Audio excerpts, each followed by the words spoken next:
Sir నమస్కారం sir. నమస్తే. Sir 'Chhaava' movie block buster టాక్‌తో కలెక్షన్‌ల వర్షం అయితే కురిపిస్తుంది సార్. మరి ఇప్పటివరకైతే ఒక 'పుష్ప 2' రికార్డ్‌ని కూడా బ్రేక్ చేసినట్టుగా కూడా వార్తలు వినిపిస్తున్నాయి. మరి 9 డేస్ కలెక్షన్ రిపోర్ట్ ఏ విధంగా ఉంది? ఏ రకంగా 'పుష్ప 2' రికార్డ్‌ను బ్రేక్ చేసింది? మరి 'చావా' కలెక్షన్‌ల విషయంలో మీ ఒపీనియన్ ఏంటి సార్? 4 రోజుల్లోనే 4 రోజులు, 5 రోజుల్లోనో 'పఠాన్‌ని క్రాస్ అయిందన్నారు. హ్మ్. 'పఠాన్‌ని క్రాస్ అయింది. 'షారుఖ్ ఖాన్' వెనక్కెళ్ళిపోయాడు. నెక్స్ట్ 'అల్లు అర్జున్' టార్గెట్ హ్మ్. అన్నారు. ఇప్పుడు 'అల్లు అర్జున్' కూడా కొట్టేశారని చెప్తున్నారు. మేబీ హిందీ బెల్ట్‌కి సంబంధించి వసూళ్ల వివరాలు కావచ్చు. అంటే దేశవ్యాప్తంగా ఈ సినిమాని వివిధ భాషల్లో డబ్ చేయటం అనే ప్రోగ్రామ్ పెట్టుకోలేదు. అయితే తెలుగులో రకరకాల అభిప్రాయాలు వినిపిస్తున్నాయి కానీ, ఈ సినిమా డబ్బుడ్ వెర్షన్ ఒకటి విడుదలైంది. హ్మ్. తెలుగులో డబ్ అయిన వెర్షన్ ఒకటి యూట్యూబ్‌లో రిలీజ్ అయింది. హ్మ్. దాన్ని చాలామంది చూసేస్తున్నారు. ఇది కలెక్షన్స్ మీద ప్రభావం చూపిస్తోంది అనే గొడవ ఒకటుంది. దీంతో పాటు ఈ సినిమాని రీమేక్ చేస్తారు అనే ప్రచారం ఒకటి జరుగుతోంది కానీ, రీమేక్ చేస్తారని అనుకోవడం లేదు. ఓకే. రీమేక్ చేసే అవకాశాలు లేవు కానీ, డబ్ చేసి మొత్తం అందరి దగ్గరికి ఈ సినిమాని తీసుకెళ్ళే ప్రయత్నం ఏదైనా జరిగితే జరగచ్చు కానీ, అది కూడా ఈ పాటికే జరిగుండాలి. ఇప్పటివరకు చేయలేదంటే వాళ్ళు ఆ ఉద్దేశంతో లేరనైనా అనుకోవాలి. లేదు హిందీ సినిమాకి ఎలాగో నేషనల్ మార్కెట్ కదా! నేషనల్ మార్కెట్ వరకే పరిమితం కాబట్టి, మిగిలిన వ్యవహారాలు మనకొద్దు అనుకునైనా ఉండాలి. కానీ బడ్జెట్ వర్కౌట్ అవ్వాలంటే ఖచ్చితంగా ఇతర భాషల్లో డబ్ చేయాల్సిన అవసరం ఉంది. పర్టిక్యులర్‌గా దక్షిణాది ప్రేక్షకులకి సబ్జెక్ట్ డ్రైవ్ అవ్వాలన్నా, వాళ్ళకి ఇంజెస్ట్ అవ్వాలన్నా గానీ, ఖచ్చితంగా ప్రాంతీయ భాషల్లో డబ్ చేయటం ద్వారా మాత్రమే అవుతుంది. ఇది ఒక రకంగా ప్రాపగాండా సినిమానే. నిర్మొహమాటంగా ప్రాపగాండా సినిమా అయినప్పుడు ప్రతి ఏరియాకి ఈ అభిప్రాయాలు పంపు చేయాల్సిన అవసరం ఉంది. ఔరంగజేబుని విలన్‌గా పోర్ట్రేట్ చేయటం అనే ప్రోగ్రామ్‌ని జాతీయ స్థాయిలో ఎంత బలంగా చేయగలరో దాని తాలూకా ఫలితాలు అంత గొప్పగా ఉంటాయి అనేటువంటి ఒక అభిప్రాయం కలిగినటువంటి రాజకీయ పార్టీకి దన్ను ఇచ్చే పద్ధతిలో ఈ సినిమాని తీశారు. అందుకని ఇది ప్రాపగాండా సినిమానే. ఈ ప్రాపగాండా సినిమా అయినప్పుడు రూరల్ లాంగ్వేజెస్‌లో, రీజనల్ లాంగ్వేజెస్‌లో, రూరల్ కాదు రీజనల్ లాంగ్వేజెస్‌లో దీన్ని ఖచ్చితంగా పంప్ చేయాల్సి ఉంటుంది. మరి ఏ కారణం చేతో వాళ్ళు హిందీ మాత్రమే వేశారు. ఒకవేళ తమిళనాడులో యాంటీ హిందీ స్టేట్మెంట్స్ వస్తున్నాయి డీఎంకే నుంచి అని. హిందీని రుద్దటంలో భాగంగా ఈ సినిమా హిందీ వెర్షనే రిలీజ్ చేశారేమో తెలీదు గానీ, ఇది రీజనల్ లాంగ్వేజెస్‌లో కూడా వస్తే బానే ఉంటుంది. జనం హ్మ్. చూస్తారు. కనెక్ట్ అవుతారు. అంతటా ఆ మూడయితే ఉంది. ఆ మూడ్‌ని క్యాప్చర్ చేసుకొని దాన్ని రెవెన్యూగా కన్వర్ట్ చేసుకోవడమే సినిమా వాళ్ళు చేయాల్సిన పని.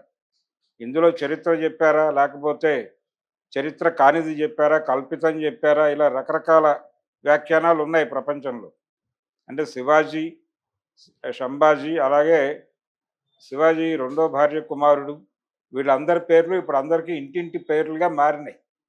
మారిపోయి వీళ్ళ జీవిత చరిత్రల మీద రకరకాల తవ్వకాలు జరిగిపోతున్నాయి ప్రతి రీజనల్ లాంగ్వేజ్‌లోను. ప్రతి ప్రాంతీయ భాషలోనూ, ఆ భాషల్లో ఉన్నటువంటి సోషల్ మీడియా నెట్వర్క్స్‌లోను, ఆహ్, ఆ భాషల్లో ఉన్నటువంటి మెయిన్ స్ట్రీమ్ ఛానల్స్‌లోను, పేపర్‌లలోను కూడా ఇదే చర్చ జరుగుతోంది. నిన్న కూడా 'ప్రజాతంత్ర' అనేటువంటి పత్రికలో ఎవరో ఢిల్లీ నుంచి ఒక స్టోరీ రాశారు. ఒక ఒక దాన్నేమిటంటాం? న్యూస్ ఐటెమ్ కాదది. ఒక ఫీచర్ ఐటెమ్ రాశారు.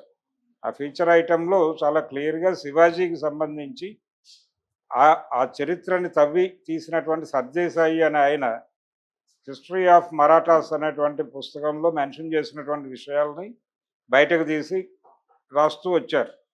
ఈ క్రమంలోనే ఆయన మీద ఉన్నటువంటి అభిప్రాయాలు అంటే ఆయన యాంటీ ముస్లిం అనేటువంటి అభిప్రాయం తప్పని, అలాగే అఫ్జల్ ఖాన్‌కి ఆయనకి జరిగినటువంటి యుద్ధం, అఫ్జల్ ఖాన్ ఈయన్ని చంపేయటానికి దారితీసిన పరిస్థితులు, అఫ్జల్ ఖాన్‌ని ఎవరు శివాజీకి వ్యతిరేకంగా మోటివేట్ చేశారు అనే దానికి సంబంధించినటువంటి వాస్తవ విషయాలు. అంటే ఆయన్ని శివాజీకి వ్యతిరేకంగా మోటివేట్ చేసింది మహారాష్ట్ర బ్రాహ్మలే అనే విషయం నిర్ధారిస్తూ సర్దేశాయి గారు రాశాడని చెప్పి వీరు ప్రపంచానికి చెప్పే ప్రయత్నం చేశారు ఈ రచయిత్రి. ఈ క్రమంలోనే చాలా విషయం మెన్షన్ చేస్తూ ఆయన నిరాయుధుడిగా రమ్మన్నాడు. నిరాయుధుడిగా వెళ్ళినప్పటికీ మిమ్మల్ని చంపేసే అవకాశం ఉంది అని చెప్పి శివాజీకి అఫ్జల్ ఖాన్ దగ్గరికి వెళ్ళేటప్పుడు నిరాయుధంగా వెళ్ళటం కరెక్ట్ కాదని సలహా చెప్పింది.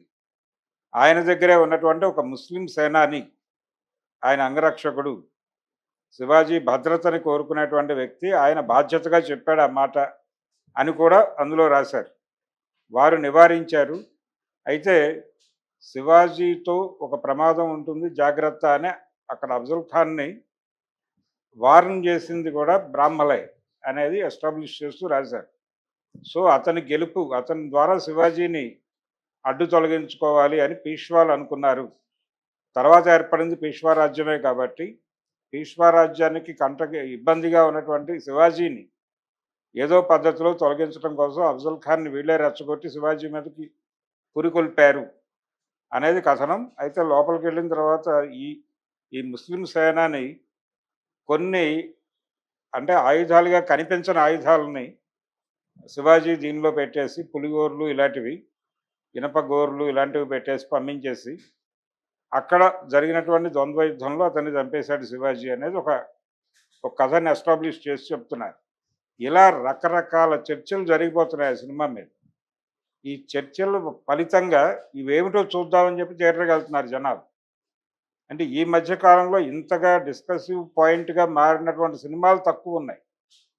ఈ సినిమా ఇది ప్రాపగాండా సినిమా అనే విషయం, ప్రాపగాండా సినిమా ఏం ప్రాపగాండా చేశారు వీళ్ళు అనే దాని మీద చాలా కూలంకషమైనటువంటి చర్చ జరగటం అనేది ఈ సినిమాకి ఉపయోగపడుతోంది. మరక మంచిదే అనే సిద్ధాంతం ప్రకారం ఈ సినిమాకి ఆ మరక ఉపయోగపడుతోంది కాబట్టి రీజనల్ లాంగ్వేజెస్లో డిస్కషన్ జరుగుతున్నంత కాలం ఈ సినిమా కలెక్షన్స్ స్ట్రాంగ్గా ఉండే ప్రమాదం ఉంది.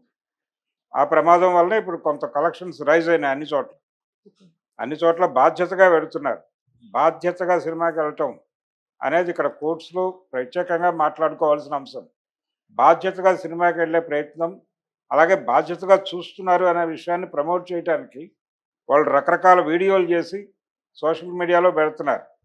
పిల్లలు లేచి నిలబడి అరవటాలు,